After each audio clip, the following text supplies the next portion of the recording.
Hi friends, welcome to నా social classes.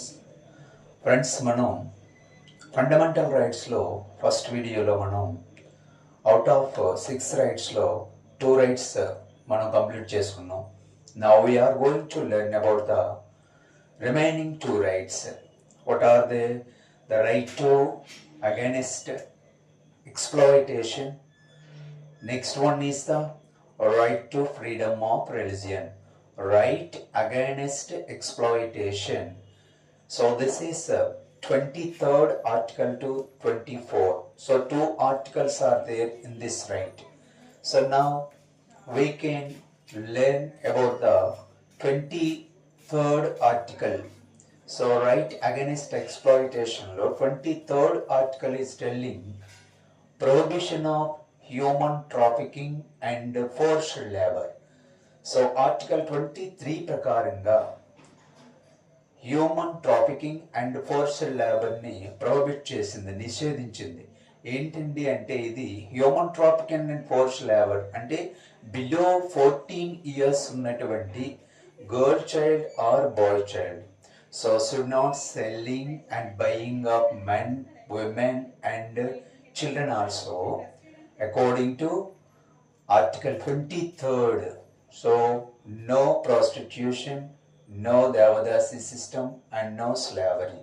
Okay అండి, below 14 years ఉన్నటువంటి బాలబాలికలని ఎలాంటి ప్రాస్టిట్యూషన్లో కానీ, దేవదాసి సిస్టంలో కానీ, స్లావరీ బానిసత్వంలో కానీ ఉంచటం అనేది నిషేధించడం జరిగింది ఆర్టికల్ 23rd ప్రకారంగా. సో నెక్స్ట్ వన్, ఇందులో రైట్ అగైనెస్ట్ ఎక్స్ప్లాయిటేషన్లో పీడనాన్ని నిరోధించే హక్కులో article 24 is telling prohibition of child labour. So దీనికోసం మన గవర్నమెంట్ ఏం చేసిందంటే ఒక యాక్ట్ కూడా చేసింది, ద యాక్ట్ ఆఫ్ 1986. ఓకే అండి, చైల్డ్ లేబర్ యాక్ట్ అనేది 1986. ఇందులో సో ఇక్కడ బాలబాలికలకు 14 years లోపు ఉన్నటువంటి బాలబాలికలని ఎలాంటి పనిలో పెట్టుకోకూడదన్నది ఈ ఆర్టికల్ అనేది తెలియజేస్తుంది మనకి. సో దీనికోసం ఒక యాక్ట్ కూడా చేయడం జరిగింది, ద యాక్ట్ ఈ చైల్డ్ లేబర్ యాక్ట్ 1986. సో ఈ యాక్ట్ ప్రకారంగా చదువుకునే ఏజ్ ఉన్నటువంటి చిల్డ్రన్ని ఎక్కడా కూడా పనిలో పెట్టకూడదు. సో ఎలాంటి శారీరక కష్టమైనటువంటి పనులనే వాళ్ళకి అప్పచెప్పకూడదు అనేది ఈ ఆర్టికల్ అనేది క్లియర్గా తెలియజేస్తుంది.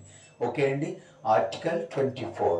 Next right, right to freedom of religion. Right to freedom of రిలిజియన్లో 25th article to 28th article. So 25 to 28 articles అనేవి ఇక్కడ ఒక్కొక్క ఆర్టికల్ అనేది ఏం తెలియజేస్తుందో చూద్దాం. Article 25th is telling freedom of conscience, profession, practice and propagation. అంటే మతపరమైనటువంటి విషయాలలో ఎలాంటి మతాన్నైనా తీసుకోవచ్చు, ఎలాంటి మతాన్నైనా అవలంబించవచ్చు, ఎలాంటి మతాన్నైనా ప్రాక్టీస్ అంటే తీసుకోవడం అనేది అంటే ఫెయిత్. సో నీ ఫెయిత్ ఎలా ఉందనేది any religion you can take according to this right, right to freedom of రిలిజియన్లో ఆర్టికల్ 25 అనేది ఈ ఫ్రీడమ్ అనేది ఇస్తుంది.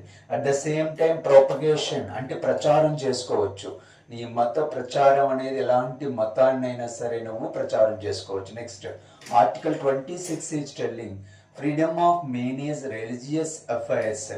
సో ఇందులో మనకి మత స్వేచ్ఛను క్లియర్గా తెలియజేస్తుంది. సో ఎలాంటి మతాన్నైనా సరే తీసుకోవచ్చని అంటే ఈ రైట్ ప్రకారంగా మనకి సెక్యులర్ అనే పదం అనేది ఇంట్రడ్యూస్ చేయడం అనేది జరిగింది సార్. సెక్యులర్ స్టేట్ అని అంటాం కదా, ఇండియాలో రకరకాలైనటువంటి so many religions are there and any person can take any religion according to this right only. Next article 26 is telling freedom to manage religious affairs. Next article 27, freedom from taxation for promotion of religion. ఈ మతపరమైనటువంటి విషయాలకి ఎలాంటి tax అనేది విధించడం అనేది జరగదు. Okay అండి. So ఇవి article 27 తెలియజేస్తుంది. According to article 28 freedom from attending religious institutions అంటే ఎలాంటి మతపరమైనటువంటి సంస్థలని, ఎస్పెషలీ ఎడ్యుకేషనల్ ఇన్స్టిట్యూషన్స్, ఇప్పుడు మనం చాలా మిషనరీ స్కూల్స్ అనేవి చూస్తాం మనం. ఓకే అండి. సో ఇస్లామిక్ రిలీజియన్కి సంబంధించినటువంటి స్కూల్స్, హిందూ రిలీజియన్కి సంబంధించిన స్కూల్స్, క్రిస్టియన్ రిలీజియన్కి సంబంధించినటువంటి స్కూల్స్ను కూడా ఎస్టాబ్లిష్ చేసే రైట్ అనేది ఏంటి సార్ అంటే right to freedom of religion. At the same time especially article 28 అనేది ఈ స్వేచ్ఛని, ఈ ఫ్రీడమ్ని ఇవ్వటం అనేది జరుగుతుంది.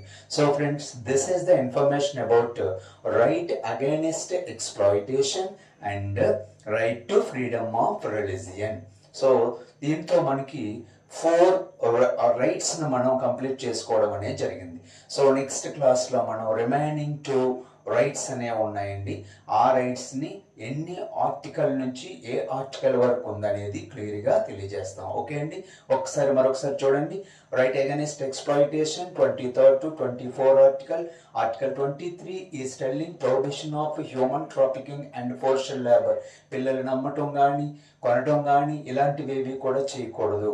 Next on article 24 prohibition of child labour అంటే బాల కార్మిక వ్యవస్థని నిషేధించడం అనేది జరిగింది. సో బాలబాలికలని ఎలాంటి కర్మాగారాల్లో కానీ, ఎలాంటి పనుల్లో కానీ వాళ్ళని నియమించకూడదు.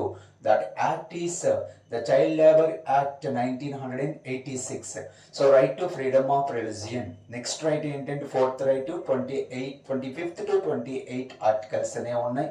25th article is telling freedom of conscience, profession, practice and propagation. And Article 26 freedom to manage religious affairs. Article 27 freedom from taxation for promotion of religion. Article 28 freedom from attending religious institutions. That means providing any educational institutions. Okay friends, so this is the information about the fundamental rights, 2 rights only especially. Okay, thank you so much.